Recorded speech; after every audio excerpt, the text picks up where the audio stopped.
magnets. They're not as good as these earth magnets.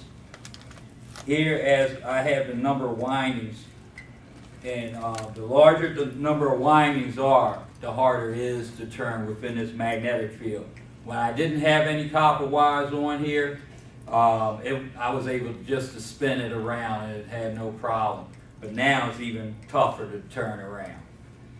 But with this little simple device, the copper wires around the iron, which are the paper clips, the paper clip, it is made of iron or steel. And I have this little voltmeter here to measure if this is true. I don't know if you guys can see it because we can see it. You good? You can see it. Mm-hmm.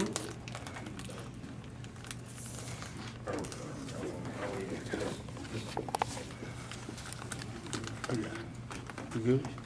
What I do is twirl it, and as you see, the numbers have increased.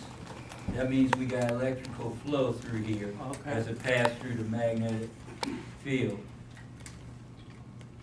So what it's doing is moving the ions or electrons through the wire around there. And I had designed it, I had drawn up the drawing, I wish I had it here, of the windmill, and just by a simple generator. The reason why we tackled this, I can unplug this, is because for in the future, going green, you can have this in cars to charge up lithium batteries to extend the life of or the travel of the cars. Or you can have it in airplanes on the side or whatever, or on the front, wherever they allow airflow. Same thing with trains. So you can extend your travel on batteries or lithium batteries further.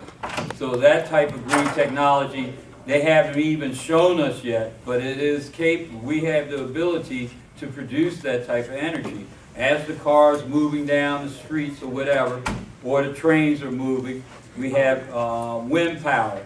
And what is actually happening is you're turning mechanical energy into electrical energy. Thanks. Joe will talk about lithium batteries. Piggyback on what he was saying about lithium batteries, nowadays we're moving towards using lithium batteries for every application for appliances such as video camera, your cell phones, computers. They seem to last a lot longer. They store more energy.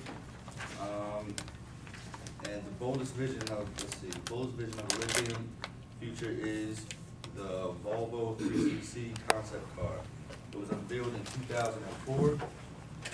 The all-electric vehicle relies exclusively on 3,000 lithium-ion cells, each one approximately the size of a common AA battery, to provide the equivalent of 105 horsepower with absolutely zero emissions.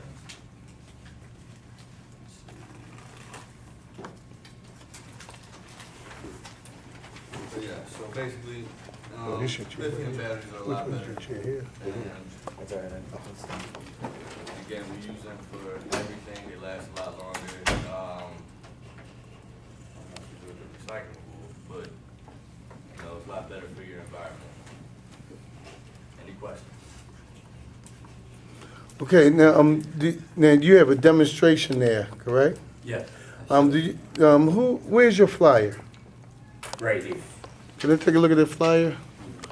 I'm asking that for a reason. When you're doing these flyers, I'm gonna need people to pay a little more attention. The worst thing you can do is have things misspelled on the flyer. Spell check, my fault. Right, now you was in charge of the flyer. I was. Who's the lead investigator? Mr. Mosby, once you saw the flyer, you saw that your team didn't have your flyer together, what happened? What did you do? as the lead investigator, what did you do? Well, I was going to just go ahead and proceed with the. So in front of NASA, you as a lead investigator would take a flyer that you know has misspelled words on it. As a lead investigator, even though you didn't do it, you allowed your team to produce something that was inefficient? Well, I didn't check it. Right. So you allowed them to do something that was inefficient. All right? It's not a referendum on you, sir, but it's a referendum on you as a leader for your team. The leader always makes sure you did a good job in making sure your team came dressed, because they all came dressed for the occasion. That's what you want.